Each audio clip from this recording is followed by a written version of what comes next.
നമുക്ക് ഈ അധ്യാപകരൊക്കെ അറിയുന്നതാണോ? അതെ അറിയുന്ന. നിങ്ങളൊക്കെ ആയിട്ട് അടുത്ത് ബന്ധം സൂക്ഷിക്കുന്നവർ? നമ്മൾ നെയ്ബേഴ്സാണ്, അയൽവാസികളാണ്. എന്നെ പഠിപ്പിച്ച ടീച്ചറും കൂടിയാണ്. ആരാണ്? റംല ടീച്ചർ. എല്ലാ സ്കൂൾ കുട്ടികളുമായും അടുത്ത ബന്ധമൊക്കെ സൂക്ഷിക്കും, പാരൻസുമൊക്കെ ആയിട്ട് അടുത്ത ബന്ധം? അതായത് എന്നെ പഠിപ്പിച്ചതെന്ന് പറഞ്ഞാൽ ഇപ്പം എൻ്റെ മക്കളെപ്പോലും പഠിപ്പിച്ച അത്രയും എക്സ്പീരിയൻസ് ഉള്ള നമ്മുടെ നാട്ടിലത്തെ സ്കൂളിലത്തെ ടീച്ചർ, നമ്മളെ നെയ്ബറാണ്, അയൽവാസിയാണ്, ഫാമിലിയായിട്ട് അത്രയും ബന്ധപ്പെട്ട ആളാണ്. എല്ലാവരും കേട്ടോ നമുക്ക് നമുക്ക് ഏകദേശം അറിയുന്ന ആൾക്കാരാണ്. ഒന്നോ രണ്ടോ പേര് ചിലപ്പം ഒരു ഇതുണ്ടാവുള്ളൂ. അതും നമ്മളെ പരിസര പ്രദേശത്തുള്ള ആൾക്കാർ തന്നെയാണ്. ബാക്കി എല്ലാവരും ആണ്ടും കൊണ്ട് അറിയുന്ന ആൾക്കാർ തന്നെയാണ്.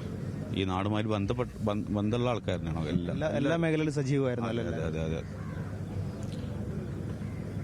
ശരി. എല്ലാവരും ഈ പറയുന്നത് ഒറ്റ കാര്യം മാത്രമാണ്, തങ്ങൾക്ക് ഏറ്റവും അടുത്ത ആളുകളാണ് എന്നുള്ളതാണ്. ചേട്ടാ, ഈ അടുത്ത് അറിയുന്നതാണ്? തൊട്ടടുത്താണ്. സ്കൂളിൻ്റെ ഏകദേശം അടുത്തായിട്ടാണ് വീട്. ഇവിടുത്തെ മുൻ ബ്ലോക്ക് പഞ്ചായത്ത് അംഗമാണ്. സ്കൂളിനായിട്ട് ഏറ്റവും കൂടുതൽ അടുപ്പം പുലർത്തിയിരുന്ന ഒരു വ്യക്തി കൂടെയാണ്. ഞാൻ അവിടെ പോയിരുന്നു. ഇന്നലെ ഈ സ്പോട്ടിൽ പോയിരുന്നു. ഇന്ന് രാവിലെ ഇപ്പം നേരെ എത്തിയിട്ടുള്ളൂ അവിടുന്ന്. ഞങ്ങൾ ആ സ്കൂളുമായിട്ട് അത്രക്ക് മാത്രം ബന്ധം. ഈ മരണ വാർത്ത കേട്ടപ്പോൾ ഈ നാടിന് മൊത്തം താങ്ങാൻ കഴിയുന്നതിലപ്പുറമായി ആ ഒരു വാർത്ത വന്നപ്പോൾ ഞങ്ങൾ നാട്ടുകാരായിട്ടുള്ള കുറേ അധികം ആ ഒരു സമയത്ത് കുറഞ്ഞ സമയം കൊണ്ട് തന്നെ അവിടെ ഓടിയെത്തിയിരുന്നു. ഞങ്ങൾ വീടിൻ്റെ ഏകദേശം 2 കിലോമീറ്റർ 1.5 കിലോമീറ്ററിനുള്ളിലായിട്ടാണ് 4-5 പേരുടെ വീട് വരുന്നത്. അതിലൊരു ചെറിയ കുട്ടിയടക്കമുണ്ട്. കാഴ്ച പരിമിതിയുള്ള അധ്യാപകൻ ഉൾപ്പെടെയുള്ളവരുണ്ടല്ലോ. അതെ, അതിൻ്റെ വീടിനോട് തൊട്ട് ചാരിയിട്ടായിരുന്നു അവർ വീട്. തൊട്ട് ചാരിച്ചാൽ ഇങ്ങനെ ഒരു 2 മീറ്റർ അപ്പുറം അത്രക്കും അടുത്താണ്. എന്നിട്ട് അവരിപ്പോൾ ഭാര്യയും ഭർത്താവും കൂടെ വേറെ വീട് വെച്ചിട്ട് അവരങ്ങോട്ട് താമസം മാറിയിട്ട് ഏകദേശം ഒരു 2 മാസമേ ആയിട്ടുള്ളൂ. ഈ ഭാര്യ കൂടെ പോകണത് എന്താണെന്ന് വെച്ചാൽ ഈ കണ്ണ് കാണാത്ത അതിൻ്റെ ഭർത്താവിനെ കൈ പിടിച്ച് കൊണ്ടുപോകാൻ വേണ്ടിയിട്ടാണ്. അത് എപ്പോഴും ഏത് പരിപാടി കാണുന്നുണ്ടെങ്കിലും കൂടെ പോകാറ്. അതിങ്ങനെ അവസാനത്തിൽ യാത്ര ആകുന്നുള്ളത് ഒരിക്കലും പ്രതീക്ഷിച്ചിരുന്നില്ല. ചേട്ടൻ സ്കൂളിലെ എല്ലാ പരിപാടിക്കും സജീവമാണ്. ഞാൻ പറഞ്ഞില്ലേ, അവിടുത്തെ ബ്ലോക്ക് പഞ്ചായത്ത് അംഗമായിരുന്നു. ഇതിപ്പോൾ ഈ കഴിഞ്ഞ ആ ടൈമിൽ എല്ലാ പരിപാടികളിലും പങ്കെടുക്കാറുണ്ടായിരുന്നു. അവർ ക്ഷണിക്കും, എല്ലാ പരിപാടികളിലും പങ്കെടുക്കാനായിരുന്നു. സ്കൂളിലെ ടീച്ചേഴ്സ് എന്ന് പറഞ്ഞിട്ടുണ്ടെങ്കിൽ അത്രക്ക് മാത്രം അവർ എല്ലാവരും വലിയ രീതിയിലുള്ള ഒരു ആത്മബന്ധം പുലർത്തിയിരുന്ന ആളുകളാണ്. അത്രക്ക് മാത്രം ഏതൊരു കാര്യത്തിനാണെന്നുണ്ടെങ്കിലും അവർ വളരെ ഇപ്പം ഈ ഒരു യാത്രയാണ്. അതാണ് ഇതൊരവസാന യാത്രയാകുന്നുള്ളത് ഒരിക്കലും പ്രതീക്ഷിച്ചിരുന്നില്ല. കാരണം അത്രക്ക് മാത്രം അവരെല്ലാവരും വളരെ ഒരുമയോട് കൂടെ ആയിരുന്നു. ഇനി സ്കൂളിലെ വിദ്യാർത്ഥികളോടാണെന്നുണ്ടെങ്കിലും സ്വന്തം മക്കളിലുപരിയാണ് അവരൊക്കെ എല്ലാ കാര്യങ്ങളും ശ്രദ്ധിച്ചിരുന്നു, പരിചരിച്ചിരുന്നു. ആശുപത്രിയിൽപ്പെട്ട് അവരെ ചികിത്സയിലുള്ള കാര്യങ്ങൾ കാണാൻ പറ്റിയിരുന്നോ? ഇല്ല, ഞങ്ങൾ അവിടുന്ന് പിന്നെ കോയമ്പത്തൂരാണ് 3 പേരുള്ളത് അവിടെ ഹോസ്പിറ്റലിൽ. അവിടെ അങ്ങോട്ട് പിന്നെ പോകാൻ സമയം കിട്ടിയില്ല. അപ്പോൾ പിന്നെ ഇങ്ങനെ തന്നെ ഈ ബോഡി ഇങ്ങോട്ട് തിരിച്ചു വരുമ്പോൾ ഇവിടെ എത്താൻ വേണ്ടിയിട്ട് ഇതപ്പം അങ്ങോട്ട് എത്തിയിട്ടുള്ളൂ. പൊള്ളാച്ചിരുന്നു. എല്ലാവരും കണ്ണ് നനയുന്ന അല്ലെങ്കിൽ കണ്ണീര് വീഴുന്ന ഓർമ്മകളാണ് എല്ലാവർക്കും ഉള്ളത്. കാരണം അവരോട് അടുത്ത ബന്ധം സൂക്ഷിക്കുന്ന, എപ്പോഴും കണ്ടാൽ ചിരിച്ചുകൊണ്ട് മാത്രം സംസാരിക്കുന്ന അധ്യാപകർ, അത് കുട്ടികളോടായാലും രക്ഷിതാക്കളോടായാലും നാട്ടുകാരോടായാലും അവർ എപ്പോഴും ചിരിച്ച് മാത്രം സംസാരിക്കുന്ന അധ്യാപകരാണ്. എപ്പോഴും എല്ലാ പരിപാടികളിലും, നമ്മളിപ്പോൾ സംസാരിച്ചത് മുൻ ബ്ലോക്ക് പഞ്ചായത്ത് അംഗം കൂടിയാണ് അദ്ദേഹം. സ്കൂളിലെ എല്ലാ പരിപാടികളിലും സജീവമായ ഒരു വ്യക്തിയാണ്. അപ്പോൾ അത്രത്തോളം ഈ സ്കൂളുമായി അടുത്ത ബന്ധം സൂക്ഷിക്കുന്ന ആളാണ്, അല്ലെങ്കിൽ അധ്യാപകരുമായി അടുത്ത ബന്ധം സൂക്ഷിക്കുന്ന ആളാണ്.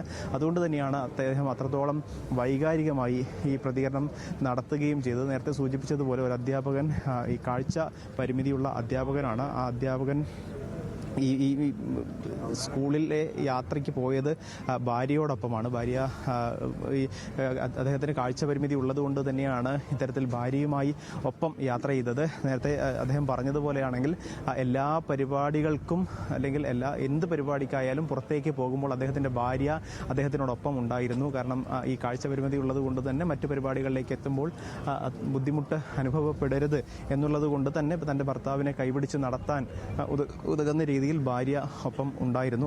അത്രത്തോളം അടുത്ത് നിൽക്കുന്നവരാണ് നിങ്ങൾ. ഈ നാട്ടുകാർ തന്നെയാണോ? അങ്ങനെയാണ്. അതെ. എല്ലാവരുമായിട്ട് പരിചയമുള്ളവരാണോ? ഇല്ല, ഞാൻ ഒന്ന് രണ്ട് ആൾക്കാരൊക്കെ തന്നെ അറിയുള്ളൂ, ഞാൻ ടീച്ചർമാരെ.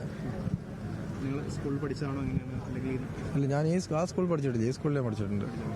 ബാക്കി എല്ലാവരെയും അറിയാം അല്ലേ?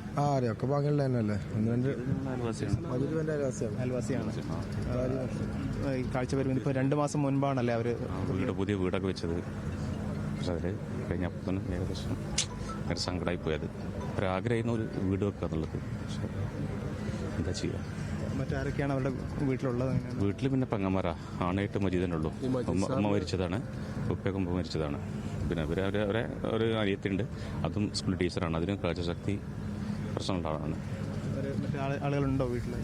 വീട്ടിൽ ഇപ്പോൾ ഒരു പെങ്ങളുണ്ട്, അതിനും കുറച്ച് കാഴ്ചശക്തി കുറവുള്ള ആളിനാണ് ഈ പെങ്ങളും. പിന്നെ പെങ്ങന്മാരൊക്കെ ഉണ്ട്. അവർ ബസ്സൊക്കെ ഇറങ്ങിയാൽ എന്നും ഇവര് വൈഫ് കൂടെ കൊണ്ടുപോകണം. ആ രംഗം വേറെ വീട്ടിലേക്ക് ആനയിച്ച് കൊണ്ടുപോകണേ ബസ് സ്കൂളിൽ നിന്ന് വരുമ്പോഴൊക്കെ. അല്ലാതെ മറ്റുള്ള സ്ഥലത്തൊക്കെ പോകുമ്പോൾ അതേപോലെ അവർ ഒരു പക്ഷേ ആദ്യമായിട്ടാവും ഇങ്ങനെ ഒരു ടൂറൊക്കെ പോകണമെന്ന്. അങ്ങനെ കാഴ്ച പരിമിതി കാരണം ആദ്യമായിട്ടാവും പോകണം. പക്ഷെ ആ ഒരു പോക്കറിന് ഒരു പക്ഷെ ദുരന്തം. എപ്പോഴും ഭാര്യ കൂടെ ഉണ്ടായിരുന്നു അല്ലേ എല്ലാ യാത്രയും? ആ ഒരു രംഗമാണ് എല്ലാവരും മനസ്സിലുണ്ടാവുക. ഭാര്യ എപ്പോഴും ഒരു ആശ്രയമായിട്ട് പിന്നാലെ ഉണ്ടാവുന്നവർ. പക്ഷെ അവർ രണ്ടുപേരും ഒരുമിച്ച് ഈ രംഗത്തും അവർ അങ്ങനെ പെട്ടു.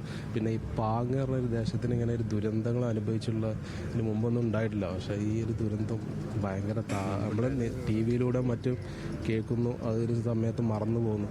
പക്ഷെ ഇപ്പോൾ നമ്മളത് നേരിട്ട് കാണാം, അത്രയും ദയനീയമായൊരു സംഭവം. നിലവിൽ എല്ലാ യാത്രയിലും മജീദ് മാഷ കൂടെ ഉണ്ടാവുന്ന ടീച്ചറാണ്. നമ്മൾ ഈ അന്ത്യയാത്രയിൽ പുറത്തേക്ക് പോകുകയാണെന്നുണ്ടെങ്കിൽ രണ്ടാളും ഒരുമിച്ചാണ്. ഇപ്പോൾ 2-3 ദിവസം മുമ്പ് കൂടി നമ്മൾ കണ്ടിട്ടുള്ളൂ. അവർ കൈ പിടിച്ചിട്ടാ പോക്ക്. കാരണം മജീദിനനുസരിച്ച് നടക്കാനുള്ളൊരു ലെവലില്ല. അപ്പോൾ എപ്പോഴും ഈ കാഴ്ചശക്തിന്റെ പ്രശ്നം കൊണ്ട് ഈ സ്കൂളിന്റെ കുറച്ച് 100 മീറ്റർ 150 മീറ്റർ ലോങ്ങേ ഉള്ളൂ.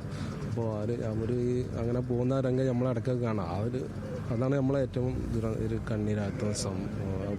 അത്ര നമുക്ക് കൂടുതൽ ഇൻവോൾവ് ആയത് ഒരാൾ. പിന്നെ നമ്മളൊരു അയൽവാസി ആക്സിഡന്റ് ആയിട്ട് ഇപ്പോൾ ഹോസ്പിറ്റലിൽ കഴിയുന്നുണ്ട് ഒരാൾ. നൗഷാദ് സാർ പറഞ്ഞ ആ സ്കൂളിലെ ഡ്രൈവർ നമ്മളെ ഏറ്റവും അടുത്ത ഫ്രണ്ടാണ്. ആരോഗ്യനില അങ്ങനെ എന്തെങ്കിലും അപകടം തരണം ചെയ്തു എന്നുള്ളത് ന്യൂസ് നമുക്ക് കിട്ടി. പക്ഷേ സീരിയസ് ആണ്. ഉണ്ടോ നിങ്ങളുടെ റിലേറ്റീവോ അല്ലെങ്കിൽ പരിചയമുള്ള ആരെങ്കിലും ആ ഹോസ്പിറ്റലിൽ ഇപ്പോഴും ഉണ്ടോ? അവരും വീട്ടിൽ നിന്ന് ആളെ ഇന്നലെ രാത്രി തന്നെ. അപ്പം ഞാൻ ഇത് ദുരന്തം ഉണ്ടായ ആ ഫോട്ടോ കണ്ടല്ലോ, ആ ഫോട്ടോത്തിൽ നമ്മളെ ഫ്രണ്ട് ഉണ്ടായിരുന്നു നൗഷാദ്. അപ്പം ഞാൻ ഡയറക്റ്റ് വിളിച്ചു. അപ്പോൾ പൊള്ളാച്ചി പോലീസാണ് അറ്റൻഡ് ചെയ്തത്. അവർ അപ്പം തന്നെ പറഞ്ഞ് ഇങ്ങനെ കോയമ്പത്തൂർക്ക് മാറ്റിയിട്ടുണ്ടെന്ന്. പക്ഷെ അതൊന്നും പറഞ്ഞിട്ട് അവർ വീട്ടുകാർ അക്സെപ്റ്റ് ചെയ്യുന്നില്ല. നമ്മൾ അവരൊന്നും മറച്ചേക്കുന്ന പോലെ അവർ വിശ്വസിക്കാൻ തയ്യാറാണ്. പക്ഷെ ഇപ്പോൾ അവർ ഏകദേശം ഓക്കെയാണ്. പക്ഷെ അവരിന്നലെ അവരുടെ ഫാമിലി വാവിട്ട് കരയുന്നത്. പക്ഷെ അതൊക്കെ നമുക്ക് സഹിക്കാൻ പറ്റാതിരുന്നത്. നിലവിൽ ഈ മരിച്ചവർക്കൊപ്പം തന്നെ ചികിത്സയിൽ കഴിയുന്നവരുടെയും ബന്ധുക്കളും സുഹൃത്തുക്കളും ഒക്കെ ഇങ്ങോട്ടേക്ക് എത്തിയിട്ടുണ്ട്. അവരെല്ലാം തന്നെ ഇനി ആ മൃതദേഹങ്ങൾക്കായുള്ള കാത്തിരിപ്പിലാണ്. അവിടെ നിന്നും ഇപ്പോഴും കൃത്യമായൊരു വിവരം ലഭിക്കുന്നില്ല എന്നുള്ളതാണ് അവർ പറയുന്നത്. കാരണം ആദ്യഘട്ടത്തിൽ ഈ അപകടനില തരണം ചെയ്തു എന്ന ചില സൂചനകൾ ഉണ്ടായിരുന്നു. പക്ഷെ അതിനപ്പുറത്തേക്ക് എങ്ങനെയാണ് നിലവിലൊരു സാഹചര്യം എങ്ങനെയാണ് എന്നുള്ള കാര്യങ്ങളിലൊന്നും ഇപ്പോഴും ഈ പ്രദേശവാസികൾക്കൊരു വ്യക്തതയില്ല എന്നുള്ളതാണ് മനസ്സിലാക്കുന്നത്. എന്തായാലും